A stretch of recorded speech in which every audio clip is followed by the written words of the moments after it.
Hello friends, welcome to Study Lamp. आज हम यहाँ पर डिस्कस करेंगे रिकरिंग डेसिमल्स को फ्रैक्शन में कैसे कन्वर्ट करते हैं। उससे पहले हम एक सिंपल फ्रैक्शन को डेसिमल में कन्वर्ट करना एक बार देखते हैं।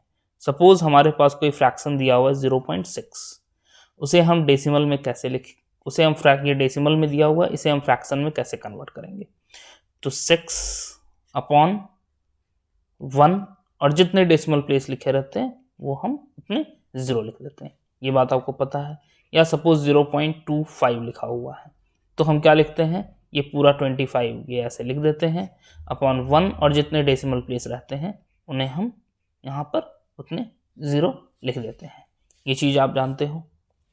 अब अगर सपोज करो कि हमारे पास 0.6 की जगह 0.6 बार दिया हुआ है, यानी कि हमारे पास एक ऐसा डेसिमल है जिसमें कि 6 बार बार रिपीट कर रहा है। हमने लेक्चर 1 में ये देखा था कि रिकरिंग डेसिमल के ऊपर बार से डिनोट करते हैं, या कभी कभी इसको हम कहीं किसी बुक में इसे डॉट के रूप में भी डिनोट किया जाता है। यहाँ ऊपर में एक डॉट दिया रहेगा और उसका मतलब भी होता है रिकरिंग, यानी कि इसका मतलब भी सेम 6666 ही होता है। अगर हमारे पास ऐसा कोई क्वेश्चन हो और इसको हमें p/q यानी कि फ्रैक्शन के फॉर्म में एक्सप्रेस करने के लिए बोला जाए तो हम इसको कैसे करते हैं, यही हम आज इस वीडियो में देखेंगे।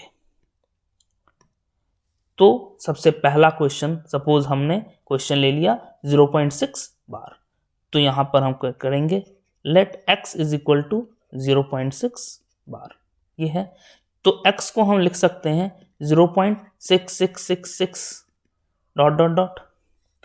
अब हमें यहां पर अगर हम इसको 10 से मल्टीप्लाई कर देते हैं इस साइड, तो यहां पर ये क्या होगा, ये डेसिमल एक प्लेस मूव करके इस जगह पे आ जाएगा, तो ये क्या हो जाएगा 6.6666।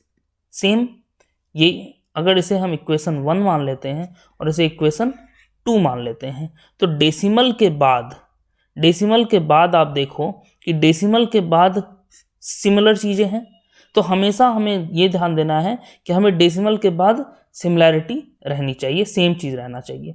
तो अब अगर हम इसमें 2 में से अगर हम 1 को सब्ट्रैक्ट कर लेते हैं तो क्या आएगा, 10x इज इक्वल टू क्या है 6.6666 और x इज इक्वल टू क्या है 0.6666। अगर हम इसे सब्ट्रैक्ट करते हैं तो ये क्या आएगा 9x is equal to 6। 9x is equal to 6, तो अगर हम इसमें x निकालेंगे तो क्या आएगा 6/9। अगर हम 3 से डिवाइड करें न्यूमरेटर और डिनोमिनेटर दोनों को तो ये क्या आएगा 2/3, यानी कि आपका रिजल्ट क्या आया x इज इक्वल टू 2/3। ये आपका फ्रैक्शन में आ गया। आप अगर चेक करना चाहते हो तो आप ये देखो कि 2 को अगर 3 से हम डिवाइड करते हैं तो क्या आएगा 0 पॉइंट जैसे लगेगा ये 20 हो जाएगा, और 6 टाइम्स यहाँ 18 होगा, माइनस फिर से 2 पॉइंट है ये 0 आएगा, फिर से 6 18 माइनस 2, फिर से 6 यहाँ पर 18 माइनस 2, और ये कंटिन्यू होता रहेगा, इधर भी ये कंटिन्यू होता रहेगा।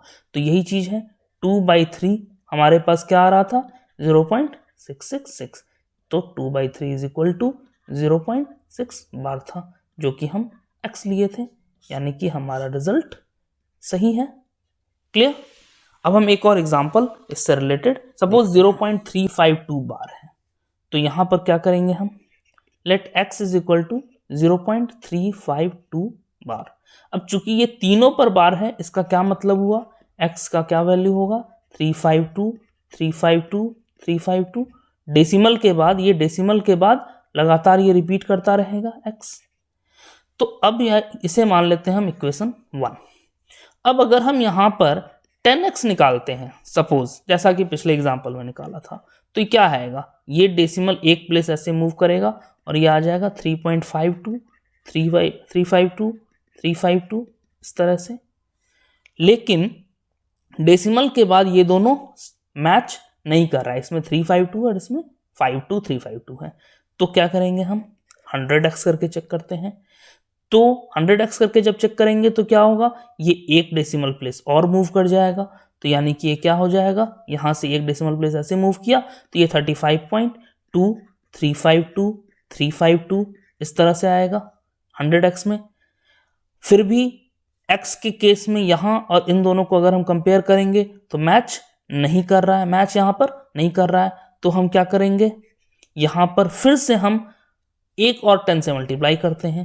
तो ये क्या आएगा 1000x करेंगे तो क्या होगा, ये डेसिमल प्लेस यहाँ से यहाँ मूव कर जाएगा और ये हो जाएगा 352.352 इस तरह से ये चलेगा। तो अब ये दोनों तो मैच नहीं कर रहा था, लेकिन इन दोनों को अगर हम डेसिमल को कंपेयर करें डेसिमल में तो ये दोनों मैच कर रहे हैं। 352 इसमें भी है और इसमें भी है। तो इसे हम मान लेते हैं इक्वेशन 2, इसे मान लेते हैं हम इक्वेशन 2। अब हम यहाँ पे अगर 1 को 2 से सब्ट्रैक्ट करें यानी कि 2 - 1 करें तो क्या आएगा, 1000x इज इक्वल टू 352 यानी कि 352.352 और यहाँ पर x इज इक्वल टू क्या आएगा 0.352 ये आएगा। अब अगर इसे माइनस करते हैं तो क्या आएगा answer, 999x is equal to 352। तो x का वैल्यू क्या आ जाएगा 352/999 यानी कि ये वैल्यू जो है वो x की वैल्यू बन जाएगी। क्लियर। तो अगर यहाँ पर ये लिखा रहे x इज इक्वल टू 0.352 बार, इसे फ्रैक्शन में अगर हमें एक्सप्रेस करना है तो ये क्या आ जाएगा 352/999। क्लियर। तो एक चीज आप यहां पर देख लो कि यहां पे जब हमने 1000x किया यानी कि ये 3 डेसिमल प्लेस थे, तो हमें ये समझ में आ जाना चाहिए कि जितने डेसिमल प्लेस हैं उतने 1000 से हमें यहाँ पर उतने जीरोस यहाँ पर लगा करके हमें मल्टीप्लाई करना पड़ा है। ठीक है, एक और एग्जांपल हम यहाँ पर देखते हैं। सपोज करो हमने देखा 0.278 पर बार, ये हम एक एग्जाम्पल सॉल्व करके देखते हैं। तो let x is equal to 0.278 ये बार, यानी कि बार सिर्फ 7 और 8 पर है। तो हम इसमें क्या लिखेंगे 0.2, इसको हम ऐसे लिख सकते हैं 787878 ये ऐसे लिख सकते हैं। तो ये x हो गया, इसे हम अभी फिलहाल इक्वेशन 1 मान लेते हैं। अगर हम 10x यहां पर सॉल्व करते हैं तो क्या आएगा, ये डेसिमल यहां से मूव करके इधर आ जाएगा। तो ये क्या आ जाएगा 2.787878 इस तरह हो जाएगा। ये इक्वेशन 2 मानते हैं। अब इस इक्वेशन को देखिए अगर आप, तो इसमें डेसिमल के बाद सिर्फ और सिर्फ रेकरिंग है, इसमें डेसिमल के बाद सिर्फ और सिर्फ रेकरिंग है। यानी कि इस इक्वेशन को, इसको अगर हम y मान लेते हैं, इसको अगर हम y मान लेते हैं तो y इज इक्वल टू हम लिख सकते हैं 2.78 बार लिख सकते हैं। ठीक है, तो यानी कि यहाँ पे ये सिर्फ रेकरिंग आ रहा है। अब यहाँ पर हम क्या करेंगे कि जैसे अगर हम 100x निकालते हैं तो ये क्या आएगा, ये फिर एक डेसिमल प्लेस मूव करेगा तो 27.87878 इस तरह से जाएगा। लेकिन यहाँ पर इन दोनों को अगर आप मैच करो तो इसमें रेकरिंग पार्ट के अलावा ये 8 भी आ जा रहा है, लेकिन इसमें सिर्फ रेकरिंग है।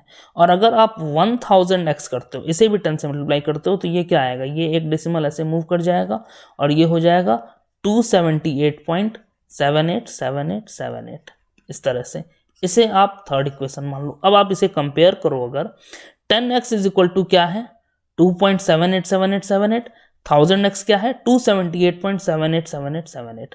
अब यहाँ पर डेसिमल के बाद दोनों ही सिमिलर हैं, 7878 इसमें भी है और 7878 इसमें भी है। तो यहाँ पर अगर हम इक्वेशन 2 को इक्वेशन 3 से सब्ट्रैक्ट करते हैं तो क्या आएगा, 1000x इज इक्वल टू 278.787878 इस तरह आएगा। और अगर हम 10x यहाँ पर लिखते हैं इज इक्वल टू 2.787878 ऐसे आएगा। अब अगर इसे माइनस करते हैं तो क्या आएगा, ये 990x इज इक्वल टू 276, यानी कि x इज इक्वल टू क्या आएगा 276 अपॉन 990। तो x का वैल्यू क्या आया हमारे पास 276 अपॉन 990। अगर आप 3 से, ये 3 से डिविजिबल हो रहा है तो 3 से डिवाइड करोगे तो सिंपलेस्ट फॉर्म में आप इसे लिख सकते हो अगर लिखना चाहो तो। अगर नहीं, सिंपलेस्ट फॉर्म में अगर नहीं लिखना चाहो तो आप ऐसे भी इसे छोड़ सकते हो। तो x इज इक्वल टू क्या आएगा 92 अपॉन 330, ये सिंपलेस्ट फॉर्म में आएगा। अदरवाइज ये आंसर भी आपका सही है। ठीक है, तो यहाँ पर ये पॉइंट क्लियर हुआ। तो हमने यहाँ पर 3 एग्जाम्पल देखा जिसमें कि डेसिमल से पहले सिर्फ 0 है और डेसिमल के बाद हमने अलग अलग तरह के रेकरिंग देखे हैं। अब इसका नेक्स्ट पार्ट में ये पार्ट 1 के लिए आज बस इतना ही, और जल्द ही इस वीडियो का नेक्स्ट पार्ट डाला जाएगा जिसमें कि हम और भी कुछ एग्जाम्पल्स डिस्कस करेंगे। अगर आपको हमारा यह वीडियो पसंद आया हो तो इसे लाइक करें, शेयर करें और हमारे चैनल स्टडी लैम्प को सब्सक्राइब करें और बेल बटन जरूर प्रेस करें ताकि आपको और भी वीडियोस के अपडेट्स मिलते रहें। Thank you.